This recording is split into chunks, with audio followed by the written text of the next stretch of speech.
Guys, so simplihan natin. Luto tayo ng binagoongan na bangus.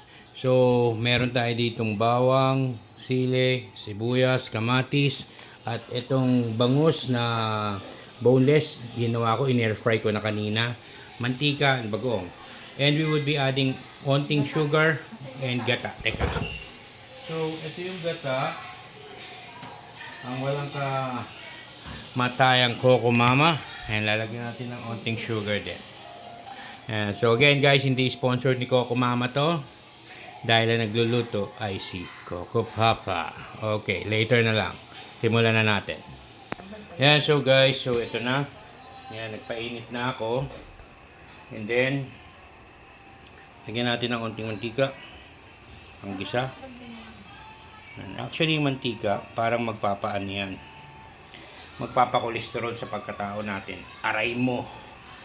Ayan. So, at ang nagtatanong bakit ko nilagyan ng gata ang binagoongan, gusto ko para ma-creamy. Ayan. So, sa mga tulad kong gusto ng gawin ng kung anong gusto nila, ayan, sundin nyo ang akin. Binagoongan na may gata. Ayan. So, lalagay na natin ang ating sibuyas. Ayan, so nalagay ko na yung sibuyas.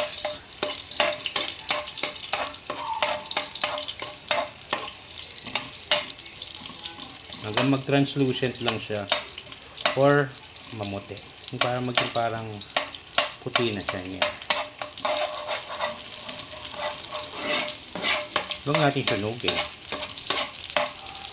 Lagay natin sunod ang kamatis. Ayan, so guys, nilagay na muna yung kamatis.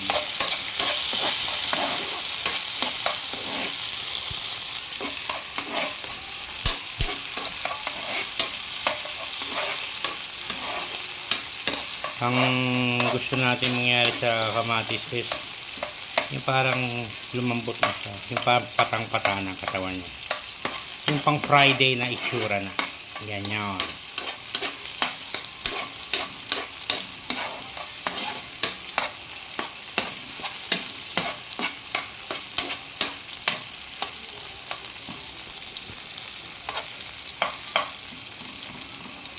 So, lagay na rin natin ang bawang. Ayan, lagay ko na yung bawang. Actually, madali lang yung luto na ito.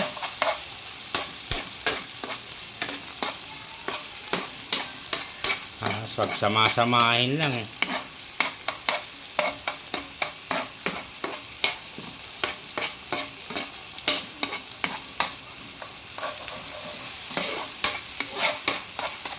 Kita nyo yan, kulay. Nagkukulay na orange. At sa kamatis. Lagay natin ngayon ang sili.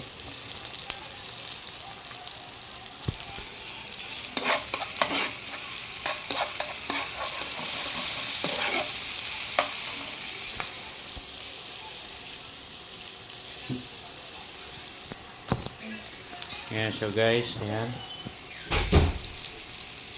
Lagay natin itong gata.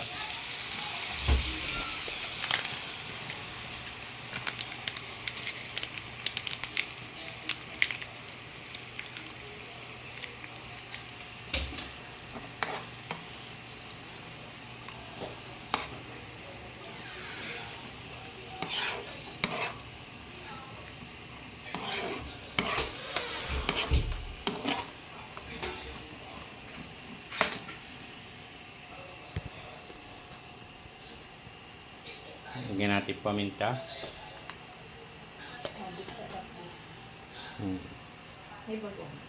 Nalagyan ko pa lang. Tapos bagoong. Lagay ko na yung bagoong. Haluin lang.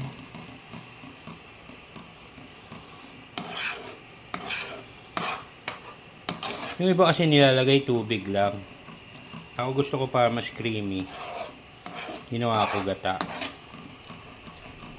And just to add a bit of twist, lagyan natin onting sugar. Ayan, so nilagay ko na yung sukal. Lagyan ko lang 1 tablespoon. Lalagyan ko konti. Sasawin mo. Ayan. So, lagyan natin konting tubig. Ayan. Then, ayan, magic syrup lagyan natin. Ayan, so guys, ayan na. Lalagay na natin ito ngayon. Pwede, ano mo lang siya mag So, kailangan lalagyan. huwag nating ilaglag. Aray mo, mukhang malalaglag pa siya. Ayan. Laki kasi. Itong bangus na to, halos 1 kilo to guys eh. Hindi nahiwa maigi. Yan, taba-taba.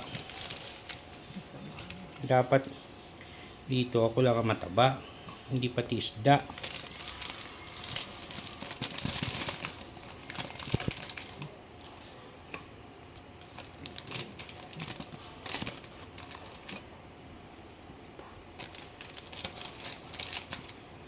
Okay, so yan.